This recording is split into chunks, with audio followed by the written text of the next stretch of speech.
Hey, beloveds, I know everybody, over 50 million people have watched the amazing interview that started out our year of 2024. And now there is the Katt Williams effect. What? Let me break it down for you. I'm going to share a little bit of bibliomancy and manifestation, all taken from Mr. Katt Williams' interview. Now, what is the Katt Williams effect? I'm not making this up. Let me tell you. What it is that the Katt Williams effect really is, first of all, it was the truth telling. This year of abundance is about karmic balance. We're seeing this out in the world in so many ways. Look at what's happening in Panama. Look at all the different ways that we are going against consumerism and capitalism.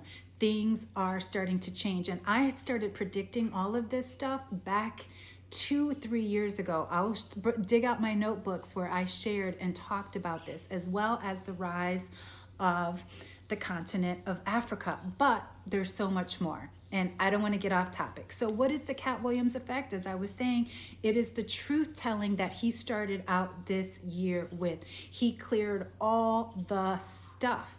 That wisdom and knowledge that he shared with us, that is how we all tuned in for that almost 3-hour interview. Second, it was the intrigue of those insider secrets. A lot of things that we didn't know. He talked about the Illuminati. He talked about all these different things that we had heard about, but we never knew. And he gave us insider secrets. And 3, and a lot of people might have missed this one, but that's what we're talking about today. That's why I'm doing a little bit of bibliomancy and a little manifestation, because I want you to understand the full effects of this Katt Williams effect. And so I'm Tanya Melendez, a spiritual business life coach, human design guide, and the Black Psychic Librarian. And I support you in not only harnessing your intuition, but using that in with your wellness, as well as building your wealth. And that's why I talk about manifesting, because for me, manifestation is a spiritual practice. It is not something you do to get. And so that third thing that a lot of people may have missed from that Katt Williams interview, and why I'm saying that this is truly the Katt Williams effect, is tithing. He talked about how he would go to a town and say they paid him $100,000 to have him come there, and he would give back 10,000 back to the community. He said to the homeless shelters, back into the community. That is what tithing is. And he also used a thing. A lot of people were like, oh my God, he was talking about money. He was like, not my net worth. He said, I'm the richest man alive. And he was actually referring to the book, the richest man in Babylon. So if you've never read that book, put it on your shelf. And I've got 3 other ones, so stay tuned, including the one that I'll be sharing some bibliomancy with. So if you want to accelerate your manifestation, get into this Katt Williams effect. So number 1, I just said it, tithing. Now, many of us think of tithing as going back to church, and many of us, especially myself, I spent many years in church and spiritual centers. And so now, many of us have our own spiritual life and spiritual practice. So when you tithe, you don't have to tithe just to a church. You can tithe to a person, a place, or a thing. And so remember, tithing isn't about just giving it to the church, because now even that is breaking down. A lot of truth telling has been happening in the churches too. So more and more people, especially Black and brown people, are leaving the churches. And so remember, you tithe where you are spiritually fed.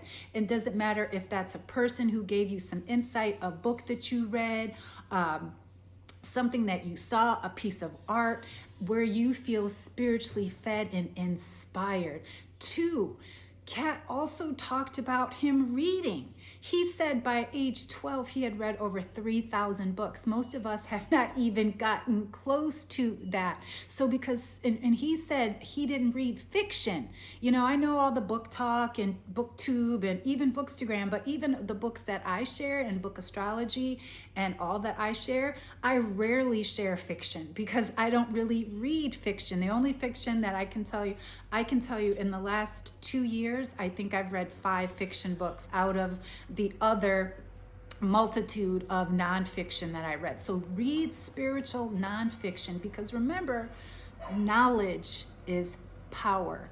And then number 3, this is another thing that I was so grateful to hear Mr. Williams talk about. And he said, study your craft. He talked about how he knew all of the new up and coming comedians, and he knew all the older ones too, even ones that were here before he was, when he was a child. So he studied his craft. He said, Don Knotts, he was an older white man, but he still studied him because he was a comedian. So study your craft. And how this shows up in my life and how I want to give it to you as an example. I am a mentor, and I mentor I am a volunteer mentor for the Sober Black Girls Club, because as a non-drinking spiritual Black woman, I wanted to give back a tithe to women who are just starting out. I am so grateful that I am in my 9th year of alcohol-free living, and so for me, being a mentor to support other women, sisters who are struggling and who don't know what to do next, this gives me it comes from my heart, right? And so that's a tithe. I also, in my community, I tithe. I am on the steering committee for the Melanated Reiki, right? I love knowing that I'm using not only my African spirituality practices, but my spiritual practice and healing art of Reiki. So I'm in the steering committee of the Melanated Reiki. And then 3rd, my bookstrology. I'm always sharing, like I said, my bookstrology. I'm not getting paid for this. I'm a librarian. I'm the Black Psychic Librarian. So what I did was bring all of my favorite things together so I can add value to your life. Sure, I could be reading all these books, but isn't it, knowledge is power. And so I'm here to dispense this insight and this information to you because, again, I love to do the research, I love to read, and I want to give it to you in bite-sized pieces. And so these are just a few of the ways, and including also the bibliomancy, right? Again, I'm not getting paid for this. I'm giving this because it lights me up. It inspires me. And so I did say I was going to share 3 other books with you, so write these down. I did say The Richest Man in Babylon. Make sure you read that, and don't read it with this mind of what is this about. Read it for the spiritual messages, right? And then I'm going to read also from one of the books that I selected. So the first book I want to tell you about, and that's the one I'm sharing from today, is The 4 Spiritual Laws of Prosperity by Edwene Gaines. This was one of the first books that I had to read while I was in studying to become a licensed spiritual counselor. We had to do it was called, what was it called? Financial Freedom, where we were 8 weeks, where we studied everything about spiritual prosperity and the spiritual laws of prosperity. I even got to meet Miss Edwene Gaines, and so I'm going to circle back to this in a minute. Book number 2, Spiritual Economics by Eric Butterworth. Again, these are oldies but goodies. You want to understand spiritual economics from the inside out. Again, this was one of my required readings in our financial freedom class. And then the last one, this is one that I go back to and go back to and go back to. And I'm going to throw in another one, so just give me a minute. And it is Feeling is the Secret by Neville Goddard. Now, this is a short book, but it is full of things. And then the one I said, the bonus one that I'm going to throw in, it's a little tiny book, and I used to even buy stacks of them and give them to my friends because, beloveds, this book is, again, it's a gem of a book, and it's As Man Thinketh by James Allen. And so these are some of the books that will support you to accelerate your manifestations and cultivate that Katt Williams effect. And so I want to leave you what she says here in the 4 Spiritual Laws of Prosperity about tithing, because tithing gets everybody a little upset. So I want to just share with you a little bit about it. And so what it says, tithing means to give back to, what she says, God, I'll say the universe, 1/10 of everything you receive. And why shouldn't you? After all, we commonly say thank you and give appreciation to anyone who has been very generous with us, so why not the universe? Simply stated, tithing can change your life. When I think of a metaphor of the results of tithing, I think of windows opening and a shower of sparkling gold coming in. But even though Tithing produces remarkable results in people's lives. That doesn't mean the practice comes easily or naturally to everyone who hears about it. In fact, tithing is the prosperity principle that tends to bring up the most resistance in people.